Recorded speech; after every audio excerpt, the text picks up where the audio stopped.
భక్తులందరికీ నమస్కారం అండి. దేవి అనుగ్రహం ఛానల్కి స్వాగతం. దుర్గమ్మ యొక్క ఆశీస్సులు అందరిపై ఉండాలి అని చెప్పి మనస్ఫూర్తిగా కోరుకుంటూ ఈరోజు దుర్గమ్మ చెప్పేటువంటి సందేశం ఏంటి అంటే, బిడ్డ, ఈ దుర్గమ్మ నీకోసం ఒక సత్య ప్రమాణ వాక్కును తీసుకొచ్చాను. చివరి వరకు విన్నావు అంటే నీకు కావలసినవన్నీ కూడా అందిస్తాను. అంతులేని సంతోషాన్ని నీ సొంతం చేస్తాను. ఈ దుర్గమ్మపై నీకు నమ్మకం ఉంది కదా, చివరి వరకు వింటే అన్నింటినీ జరిపించి నీ జీవితాన్ని నీకు నచ్చినట్లుగా మారుస్తాను. ఇది దుర్గమ్మ నీకు ఇచ్చేటువంటి సందేశం బిడ్డ. ఇదిగో, ఇప్పుడంతా కూడా నువ్వులా అస్సలు లేవు తల్లి. నీలో ఏదో చెప్పలేని బాధ, చాలా దిగులు నిన్ను చాలా చాలా సతమతం చేస్తూ ఉంది కదా, కనిపిస్తుంది. వెంటనే మోసపోతున్నావు. ఇతరులు నిన్ను మోసగిస్తున్నారు. ఏది కూడా నీ మనసు నమ్మటం లేదు. ఎవ్వరి మీద కూడా నమ్మకం రావటం లేదు. అన్నింటికీ సందేహపడుతున్నావు. చెప్పాలంటే నీ జీవితానికి సంబంధించినటువంటి దాని మీద కూడా నమ్మకం రావటం లేదు. నేను నీకు తల్లిని కదా, ఈ దుర్గమ్మకి అన్నీ తెలుసు తల్లి, నాతో చెప్పుకో అమ్మా, నాతో మాట్లాడు. నీ మనసులోని బాధ అంతా కూడా ఈ దుర్గమ్మకి స్పష్టంగా చెప్పుకో. నీ మనసులో ఏముందో, ఏం ఆందోళన ఉందో అన్నింటినీ కూడా నాతో మాట్లాడి పంచుకో, పరిష్కరించుకో. నేను నీకోసం ఏదైతే మంచిది ఉంటుందో దానికి సమాధానమిస్తాను. ఏ సమయంలోనైనా సరే సిద్ధంగా ఉంటాను. నీ సమాధానం ఇవ్వడానికి నువ్వు నా దగ్గర కోరిన కోరికలు నెరవేరుతాయి. పూర్తి నమ్మకంతో నేను నీకు ఈ సత్య ప్రమాణ వాక్కుని చేస్తున్నా. నీకు నా వాక్కులో కానీ నా వాగ్దానంలో కానీ కొద్దిగా అనుమానం ఉంది కదా, చెయ్యాల్సింది ముందు చేసి పెట్టమ్మా, మిగతాది మళ్ళీ చెబుదువులే అని నీ మనసులో ఒక ప్రశ్న ఉంది కదా, అవన్నీ కూడా నా ముందు పెట్టావు కదా బిడ్డ. నీ ప్రార్థనలన్నీ కూడా తీర్చి నీ జీవితాన్ని నీకు నచ్చినట్లుగా మార్చబోతున్నాను తల్లి. ఇక నువ్వు ఏమాత్రం కూడా భయపడకమ్మా. నేను చెప్పింది ఏంటి అంటే, పూర్తి మనసుతో నమ్మకంతో ఉండు. నా దగ్గర పూర్తిగా నీ భక్తిని అప్పగించు. తర్వాత నేను చేయాల్సింది నేను చేస్తాను కదా. నువ్వు అడిగినా అడగకపోయినా సరే ఒక తల్లిగా చేయటం అది నా బాధ్యత. నువ్వు అడిగితేనే చేస్తాను అని ఇక్కడేం నేను రూల్ పెట్టుకొని కూర్చోలేదు తల్లి. నువ్వు అడిగినా అడగకపోయినా ఖచ్చితంగా చేస్తాను. నేను పూర్తి నమ్మకంతోనే ఉన్నానమ్మా. అయినా నాకు ఏం జరగడం లేదు అని చెప్పి నువ్వు నాకు సమాధానం ఇస్తావేమో. ఇలా మనిద్దరి మధ్య వాగ్వాదం ఉంటే ఎలా తల్లి? ముందు స్వచ్ఛమైన మనసుతో నేను చెప్పింది విను. నా బిడ్డ కోసం నేను ఎప్పుడూ కూడా ముందుంటాను. అన్నీ కూడా అందించడానికి సిద్ధంగా ఉంటాను. నీ దారిలోకి దిగి వస్తున్నాను. నేను నీకు వాక్యం ఇచ్చినట్లుగా నా వాక్కుని నెరవేర్చి పెడతాను. నా బిడ్డ సంతోషమే కదా నాకు ముఖ్యం. నువ్వు తప్పు చేశావో లేదో, పాపం చేశావో లేదో, మంచివా చెడ్డవా, ఎవరైతే ఇదంతా నేనేం అనుకోనం తల్లి.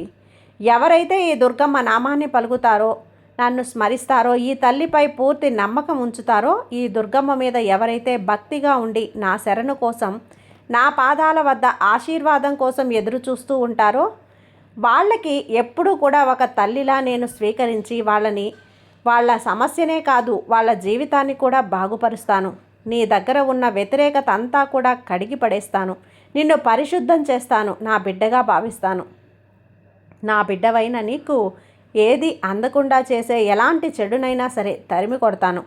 అన్నింటినీ అందజేసి బాధ్యత నేను తీసుకుంటాను కదా. నీకోసంగా అన్ని విజయాలను కూడా నువ్వు కోరింది నీకు ఇస్తానని వాగ్దానం ఇస్తున్నాను తల్లి.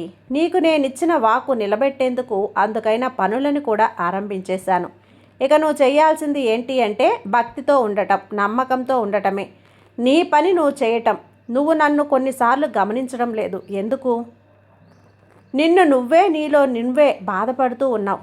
ఆ బాధలో నీ కన్నీళ్ళ వల్ల నీకు తెలియటం లేదు.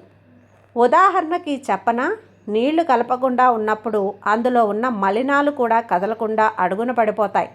తేటమైన స్వచ్ఛమైన నీరు మాత్రమే పైకి తేలుతుంది. జీవితంలో సమస్యలు వచ్చినప్పుడు ప్రశాంతంగా ఉండాలమ్మా. అప్పుడే సమస్య అనే మలినం అడుగున పడిపోతుంది. నువ్వు ప్రశాంతంగా ఉండొచ్చు, అప్పుడు అది దూరంగా వెళ్ళిపోతుంది కదా. మరి వచ్చిన సమస్యను భూతద్దంలో పెట్టి చూస్తూ ఉన్నావు, భయపడిపోతూ ఉన్నావు, వణికిపోతూ ఉన్నావు. అందుకే తల్లి, నీరు తేటమై కాకుండా ఉన్నాయి, మలినంగానే అలానే ఉన్నాయి. నువ్వు ఇప్పుడు సంతోషంగా ఉండు అని చెప్పినప్పుడల్లా ఆనందంగానే ఉన్నావు, కానీ దుర్గమ్మ మాట వింటున్నావు అని.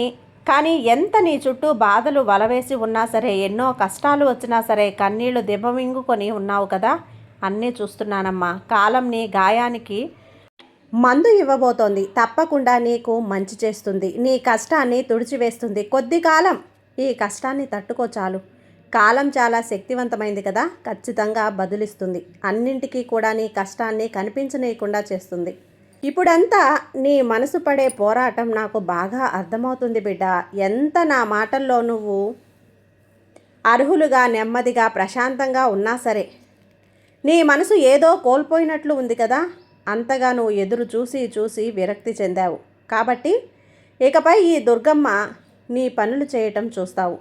నువ్వు ఎదురు చూస్తున్నవన్నీ కూడా నీకు అందిస్తాను. నువ్వు కోరినవన్నీ కూడా చేసి పెడతాను. ఖచ్చితంగా తల్లి నీ కోసమే నువ్వు ఆనందపడేలా చేస్తానని నమ్ముతావు. నీ జీవితంలో ఏర్పడే మార్పులు చూసి నువ్వే ఆశ్చర్యపోతావు.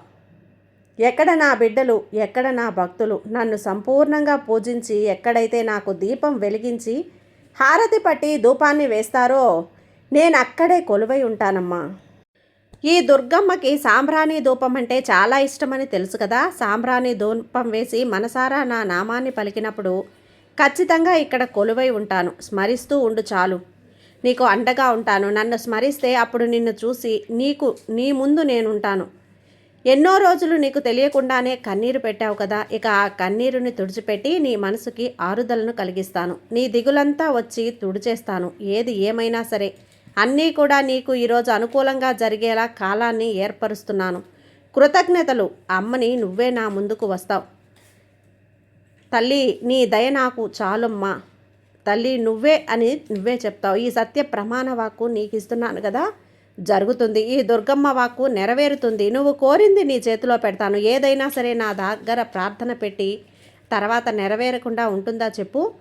ఇది ఈ దుర్గమ్మ నేను ఇస్తున్న వాగ్దానం. అతి త్వరలో నీకైనది నీకు చేరుతుంది. అతి త్వరలో నువ్వు కోరింది నీకు అందిస్తాను.